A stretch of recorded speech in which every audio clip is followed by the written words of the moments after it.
balik lagi di video aku.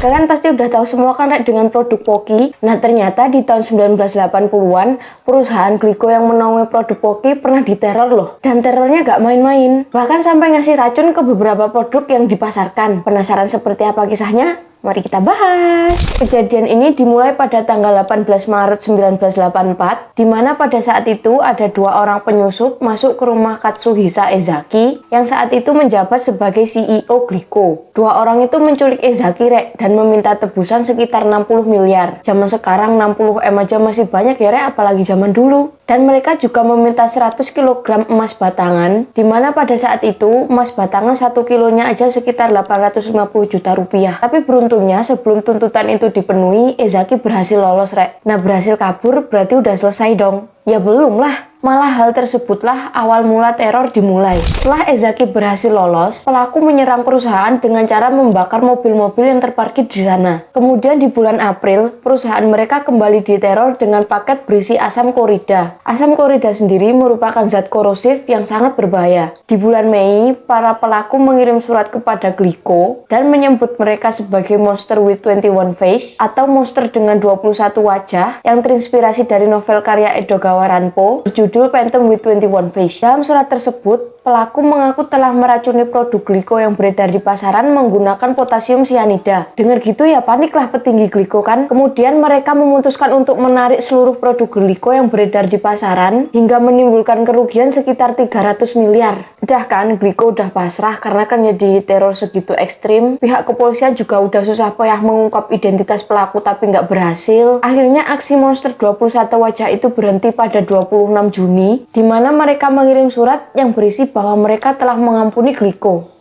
Tapi bukannya berhenti, mereka malah ganti sasaran ke perusahaan lain, yaitu Morinaga. Nah, kalau kalian belum tahu, Morinaga di Indonesia terkenal dengan produk susu anak-anak, Rek. Jadi pada bulan Oktober 1984, pelaku mengulangi aksinya dengan menyatakan telah meracuni permen buatan Morinaga yang beredar di pasaran dengan racun sianida. Perusahaan Morinaga yang panik kemudian terpaksa menarik 90% produk mereka dari pasaran dan harus mengalami kerugian besar. Setelah gak berhasil dengan Glico dan Morinaga, karena pelaku gak dapat keuntungan ya Rek. Jadi Glico sama Morinaga lebih memilih rugi besar daripada harus membayar pelaku. Akhirnya di tahun 1985, para pelaku mengancam perusahaan lain yaitu Marudai. Namun berbeda dengan Glico dan Morinaga yang produknya dikasih racun, sang monster berjanji nggak akan melakukan hal yang sama dengan apa yang dilakukan Glico dan Morinaga, asalkan perusahaan Marudai mau membayar mereka sekitar hampir 3 miliar rupiah. Mengetahui angka tersebut masih jauh lebih rendah daripada kerugian Glico dan Morinaga, pihak Marudai pun setuju untuk membayar mereka Rek. Tapi tentu saja pihak Marudai diam-diam bekerja sama dengan kepolisian untuk berhasil menangkap pelaku. Para pelaku menuntut perusahaan Marudai untuk mengirimkan salah satu pegawainya untuk mengirim uang tebusan Rek. Kemudian pihak kepolisian menyamar menjadi pegawai Marudai untuk bisa langsung menangkap pelaku gitu. Saat itu pihak kepolisian melihat sosok pria mencurigakan dan mereka menjulukinya sebagai Fox Amen atau pria bermata rubah. Nah julukan ini gak hanya menjurus pada fisik pelaku aja Rek, tapi dalam keyakinan Jepang, rubah merupakan hewan yang licik dan banyak akal sama seperti pelaku ini. Namun sayangnya di tengah pengintaian, polisi kehilangan jejak pria mencurigakan tersebut Rek. Para pelaku sadar mereka sedang diintai, jadi mereka membatalkan transaksi tersebut dan memilih kabur. Nah, Marudai gagal ya kan?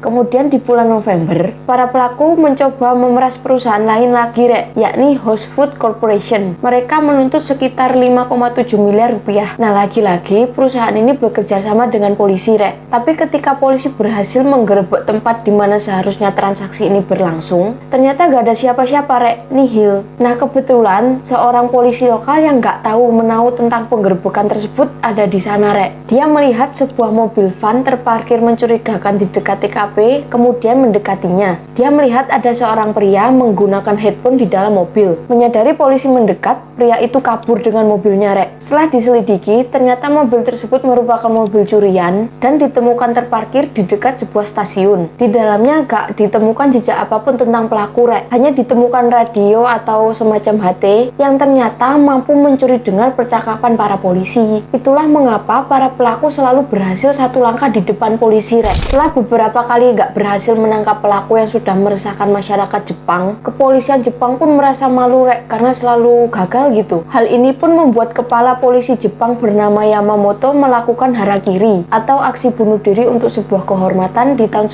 1985. Dia melakukan hal tersebut karena merasa gagal menangkap para monster ini dan membuat citra polisi buruk di masyarakat. Hal itu memang sejalan dengan adar Jepang pada saat itu, Rek. Kemudian 5 hari setelah kepala polisi Jepang wafat, para pelaku tiba-tiba mengirim pesan yang menyatakan bahwa mereka akan mengakhiri aksi mereka selamanya. Dan bener aja, Rek, setelah pesan mereka terkirim, aksi mereka pun tak pernah terdengar lagi sampai sekarang. Hingga sekarang pun identitas para monster 21 wajah itu tidak pernah diketahui, Rek. Tapi kalian nggak sih, Rek, kenapa mereka berani mengancam perusahaan-perusahaan besar apa demi uang, tapi mereka nggak dapat apapun kan? Nah ternyata track record perusahaan besar tersebut gak semuanya bersih, Rek. Contohnya Glico ya, yang pertama kali mendapat teror. Ternyata selama ini perusahaan Glico membuang limbah mereka secara sembarangan ke sungai. Kalau limbah dibuang ke sungai, otomatis mencemari lingkungan kan, Rek, dan merugikan penduduk setempat. Nah mungkin juga hal ini diikuti oleh perusahaan-perusahaan besar lainnya. Kalian ingat kan ketika awal teror Glico, para pelaku mengaku menyebar racun dalam produknya, namun ternyata ancaman itu ya cuma sekedar ancaman. Pihak berwajib tidak menemukan produk Glico yang beracun di pasaran. Namun beda dengan kasus Morinaga, pihak berwajib menemukan setidaknya 21 bungkus permen yang mengandung racun sianida. Tapi di bungkusnya terdapat peringatan bertulis bahaya mengandung racun. Peringatan itu jelas bertujuan melindungi para konsumen kan. Nah kenapa mereka melakukan hal itu? Ya sejak awal mereka gak berniat menyakiti siapapun. Tujuan utama mereka hanyalah untuk membuat perusahaan besar tersebut menerima ganjaran karena telah merusak lingkungan. Bahkan ketika terjadi tragedi harakiri kepala kepolisian, mereka langsung menghentikan aksi mereka. Hal ini kembali membuktikan bahwa mereka emang gak berniat menyakiti siapapun. Bahkan mereka merasa bersalah atas jatuhnya korban akibat ulah mereka. Gimana menurut kalian, Rek? Apakah menurut kalian mereka benar-benar monster? Komen di bawah. Oke, Rek, sekian dulu video dari aku. Mohon maaf kalau ada kesalahan dalam pelafalan nama atau tempat yang aku sampaikan ya, Rek. Kalau ada kekurangan atau bahkan salah informasi, mohon dikoreksi di kolom komentar ya. Boleh juga komen untuk ide dan saran video selanjutnya. Dan jangan bosen untuk terus dengerin cerita yang aku sampaikan di videoku selanjutnya. Rutamnus!